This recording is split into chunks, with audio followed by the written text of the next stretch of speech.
So good day everyone. We are here to present our project named DocuStream, a document archiving system.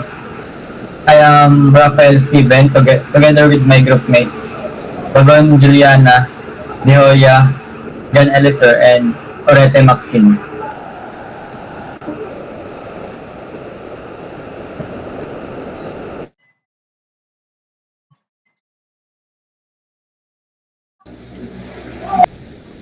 The overview of these presentations are introduction of the system, purpose of the system, key features, intended uses, and live demonstration.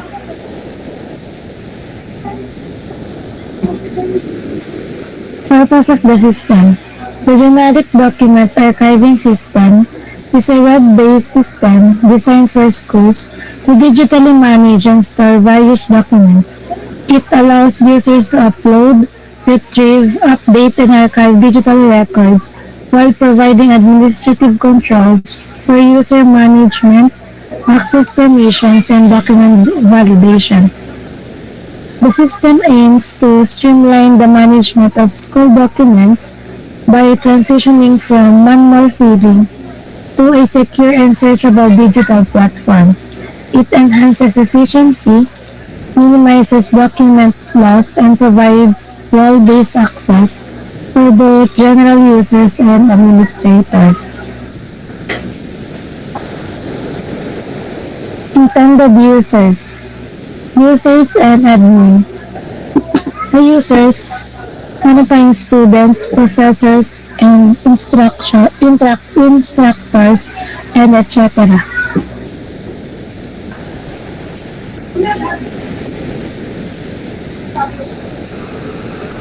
So for the user functionalities, we have register login account. Then for the action, user registers or logs into their account. And the system responds, system validates credentials and grants access. For the verify account, we have actions. User completes verification during registration or login. And the system responds, system checks user data and verifies account status. Next, upload documents. For the action, user selects and uploads a document. Then the system responds, system stores the file and logs the upload. Then next is delete documents. For the action, user selects a document to delete. And the system responds, system removes the document, soft or hard delete, depending on role.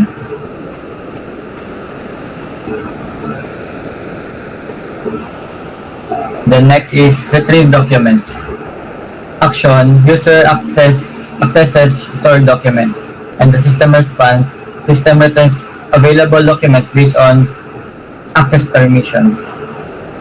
Then for the upload new version, action, user uploads an updated version of an existing document, and the system responds, system stores the new version and maintains version history. For the archive documents action, user chooses to archive a document, and the system responds, system moves the document to an archive state for long-term storage. For the search documents action, user inputs keywords or filters, and the system responds, system returns search results. For the preview documents, we have action, user selects a document to preview, and system response, system displays a read-only view of the file. Then, for the manage documents action, admin reviews, edits, or organizes upload files. Then system response, system allows file manipulation with full permissions. For the manage users, admin adds, remove, or edits user accounts, and system response, it updates the user database accordingly.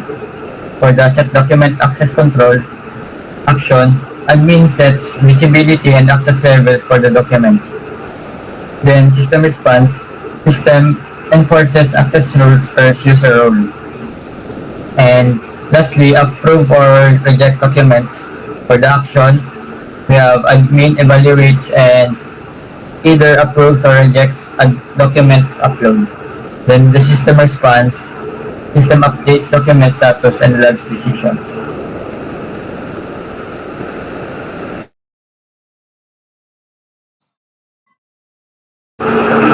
So for the live demonstration, we will demonstrate the actual system. So for the actual demonstration of the DocuStream archiving system, first is yung sa user login po muna. So sa login po, so if you don't have a register account, you can create your account. But since nakapag-register na po tayo, magla-login na lang po tayo ng ating account.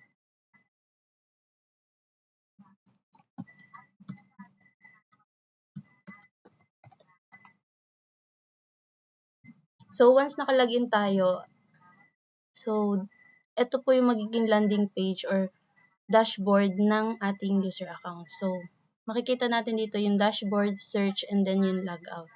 So si user po, pwede siyang mag-upload ng mga documents. So sa pag-upload, mag-choose file tayo sa ating gustong i-upload. Like for example is ito. And then mag-category, and then tag. And then click the upload button. So once na-upload, hindi po agad siya mag-show dito sa ating system. Kasi kailangan pa po siyang i-approve ni admin. So for the admin side, meron din tayong login.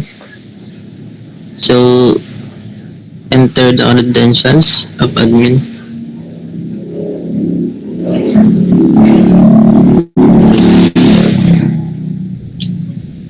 Login. And after login, mapupunta tayo dito sa dashboard. So meron tayong header na merong dashboard, search, admin, and logout button. So dito, magwe-welcome siya. And makita natin yung pangalan natin. Then meron tayo ditong 3 boxes na navigation lang din for my documents, sa advanced search, and admin panel. Then makikita natin dito yung mga list of recent documents, which is yung mga bago lang na document, archive documents, yung mga na-approve and natago nating documents, and trash, yung mga na-delete nating documents. Next, punta tayo sa admin panel. So sa admin panel, nandito yung ating user management and pending documents.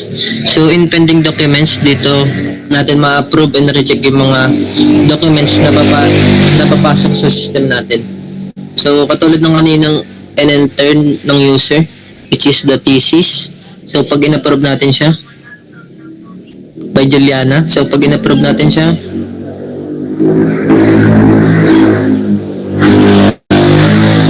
yung document approved successfully, and makikita natin yung documents na yun, document na yun, or ma-archive na yung document na yun. Then dito sa user management, dito naman yung list ng lahat ng users ng ating system. So dito pwede natin silang manage. Makikita natin yung username, email, their role, and the permissions na binigay natin sa kanila. So pwede natin yung i-edit. Dito pwede natin i-edit yung kanilang username, email, and password. Then pwede natin i-set kung user lang siya or admin. Then permissions na pwede niyang gawin. Yan, like that. So save. Then punta tayong dun sa na-approve nating document sa user. Now try muna natin magbawas or mag-iba ng permission. So dito, try natin ibawas yung download. Save. Then magre-reflect siya sa users. So once na-approve na po ni admin yung documents na in-upload ni user, magre-reflect na po siya dito sa ating recent documents. So, kung mapapansin po natin, wala po yung download documents kasi inalisan po tayo ng permission ni admin kanina. And ang mga permission lang natin is to view, archive, and delete. So, for example po, is view. So, makikita po natin kung ano yung in-upload natin na document. And then, kapag naman po i-archive natin, so meron po tayo dito ang warning that if we want to archive the document. So, once na-archive siya, dito na siya papasok sa archive document. And then, pwede din tayo mag-unarchive ng mga documents natin. And then, babalik siya dun sa recent documents.